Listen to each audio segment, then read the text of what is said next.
আজকে আমরা যে বিষয় নিয়ে কথা বলবো, সিনোরা আমি এখন কি করব, অনুষ্ঠান শুরু হচ্ছে।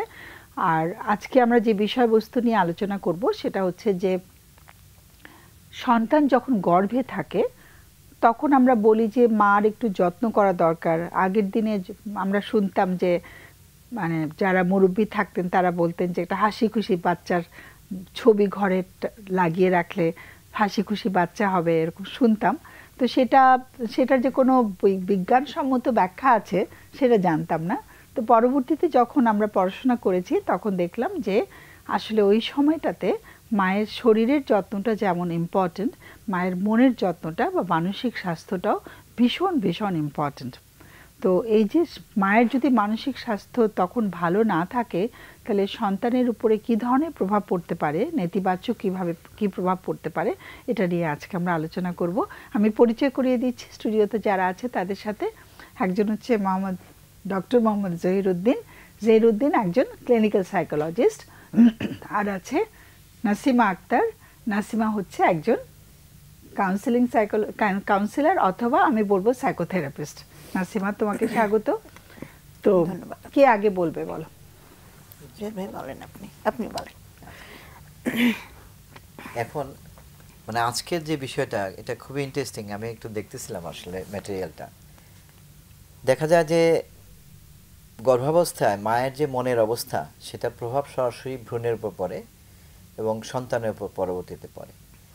এবং বেশ কিছু ইন্টারেস্টিং গবেষণা হয়েছে। গবেষণা দেখা গেছে যে স্ট্রেসের জন্য যে হরমোন, এটাকে বলে স্ট্রেস হরমোন, মা যদি তীব্র মাত্রার মানসিক চাপের মধ্যে পড়েন কোনো কারণে, তখন রীতিমতো গবেষণা করে দেখা গেছে যে স্ট্রেস হরমোনটা প্লাসেন্টা দিয়ে ভ্রূণের মধ্যে চলে যায় এবং স্ট্রেস হরমোনটা ইকুইভ্যালেন্ট হয়। মায়ের স্ট্রেস হরমোন আর বাচ্চার স্ট্রেস হরমোন ইকুইভ্যালেন্ট।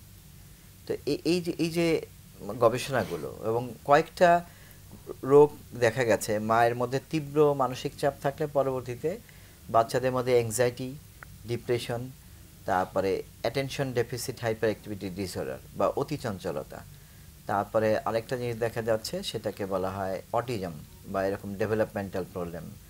এই জিনিসগুলো বেশি দেখা যায়। এছাড়া তাদের অ্যাটাচমেন্টের গুরুতর সমস্যা হয়। অ্যাটাচমেন্ট মানে মানে অ্যাটাচমেন্ট মানে এমন একটা ফিগার যার সাথে তার মনের অনেক মিল হয় এবং তাকে বিশ্বাস করে, নির্ভর করে, তার সাথে খুব ভালো একটা বন্ডিং হয়। এই জায়গাটায় ক্ষতি হয়ে যায়। কাজেই এই সময়টাতে গর্ভকালে, শিশু জন্মের আগেই মায়ের মানসিক যত্ন, শারীরিক যত্ন তো অবশ্যই, মানসিক যত্ন নেওয়া খুবই দরকার এবং গুরুতর মানসিক চাপের মধ্যে যাতে সে না পড়ে সেটা দেখা বিশেষভাবে জরুরি। নাসিমা, এই যে মানসিক স্বাস্থ্যের যত্ন আসলে না পেলে কি হচ্ছে, যে এই সময়টায় যখন একজন মা হচ্ছেন, গর্ভবতী হচ্ছেন, সেই সময়টায় কিন্তু তার কিছু হরমোনাল চেঞ্জ হচ্ছে, তার সেই জায়গা থেকে কিছু মানসিক কিছু পরিবর্তনের ব্যাপার হচ্ছে, সে তার শারীরিক পরিবর্তনের মধ্যে দিয়ে যাচ্ছে। তো সেই সময় হচ্ছে তার যে যত্নটা, সেই যত্নটা তখন কিন্তু একটু বেশিই দরকার এই পরিবর্তনগুলোর সাথে অ্যাডজাস্ট করার জন্য। হ্যাঁ, তো যখন সেটা না হয় তখন সে নিজে খারাপ থাকছে, তার নিজের শরীর খারাপ থাকছে, তার নিজের মন খারাপ থাকছে। সেই জায়গা থেকে হচ্ছে তার কখনো কখনো কিন্তু সম্পর্কগুলির মধ্যেও কিন্তু এক ধরনের ক্রাইসিস সে ফিল করে, যে সে তার নিজের যে অসুবিধাটা হচ্ছে সেটা হয়তো বা বলতে পারছে না, বা যদি অন্যরা তাকে খেয়াল না করে তার অভিমান হচ্ছে, কষ্ট হচ্ছে, কখনো হয়তো বা রাগ হচ্ছে। এই যে মানসিক অবস্থাটা, এই মানসিক অবস্থাটা ভাইয়া যেটা বলছিলেন যে ওখানে কিন্তু মায়ের শরীরে যেই হরমোনাল চেঞ্জগুলি হচ্ছে এই ইমোশনের কারণে, সেটা কিন্তু একদম সমানভাবে ওই বাচ্চাটা ব্রেইনেও কিন্তু একইভাবে চলছে। এটার ফলে যেটা হচ্ছে যে বাচ্চা মানসিক চাপের মধ্যে দিয়ে জন্ম নিচ্ছে। হ্যাঁ, তার যে রেজিলিয়েন্সটা একদম ছোটবেলা থেকে, তার যে খাপ খাওয়ানোর যে ক্ষমতাটা, সেই ক্ষমতাটাই কিন্তু তখন এক ধরনের নেতিবাচক প্রভাব পড়ে।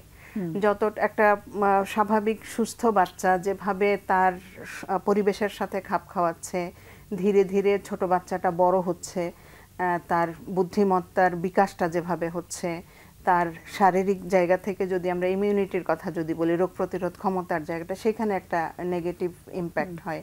সব জায়গায় হচ্ছে এটার একটা নেগেটিভ ইম্প্যাক্ট হচ্ছে, এবং এই ইম্প্যাক্টটা শুধুমাত্র ছোটবেলায় হচ্ছে তা না, এই বাচ্চাটা কিন্তু ওই অসুবিধাগুলি নিয়ে ধীরে ধীরে বড় হচ্ছে, এবং একজন পরিণত বয়সের মানুষের মধ্যেও কিন্তু ওই সময়কার যে অসুবিধাগুলি থাকে সেই প্রভাবটা থেকে যায়।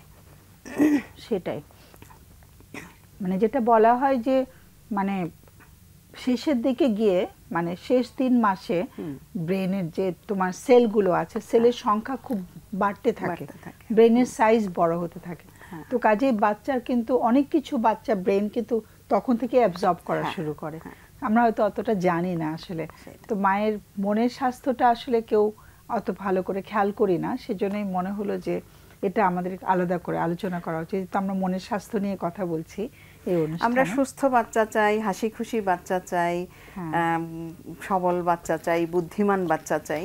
সেটার জন্য আসলে মায়ের ইয়াটা, যত্নটা কিন্তু ভীষণ ইম্পর্ট্যান্ট। আমরা সুনাগরিক চাই। ওভারঅল আমরা আসলে বলেই ফেলছিলাম যে সমস্যাটা কি হয়, আমরা একটু ডিটেইলে যেতে পারি।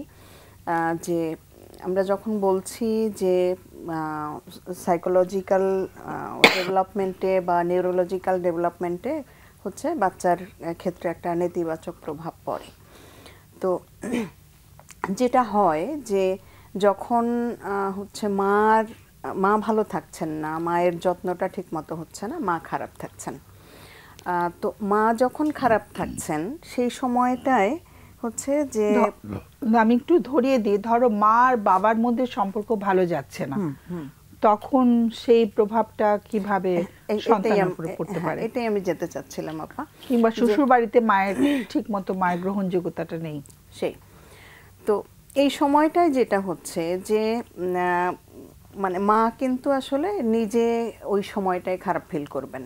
মা নিজে হয়তোবা তার আত্মবিশ্বাস কম হয়ে যেতে পারে, তার উদ্বিগ্নতা বেড়ে যেতে পারে, তার কোনো কিছু নিয়ে দুশ্চিন্তা হতে পারে, আত্মসম্মান বোধের কিন্তু খুব অসুবিধা হয়, নিজেকে সম্মান করতে পারে না।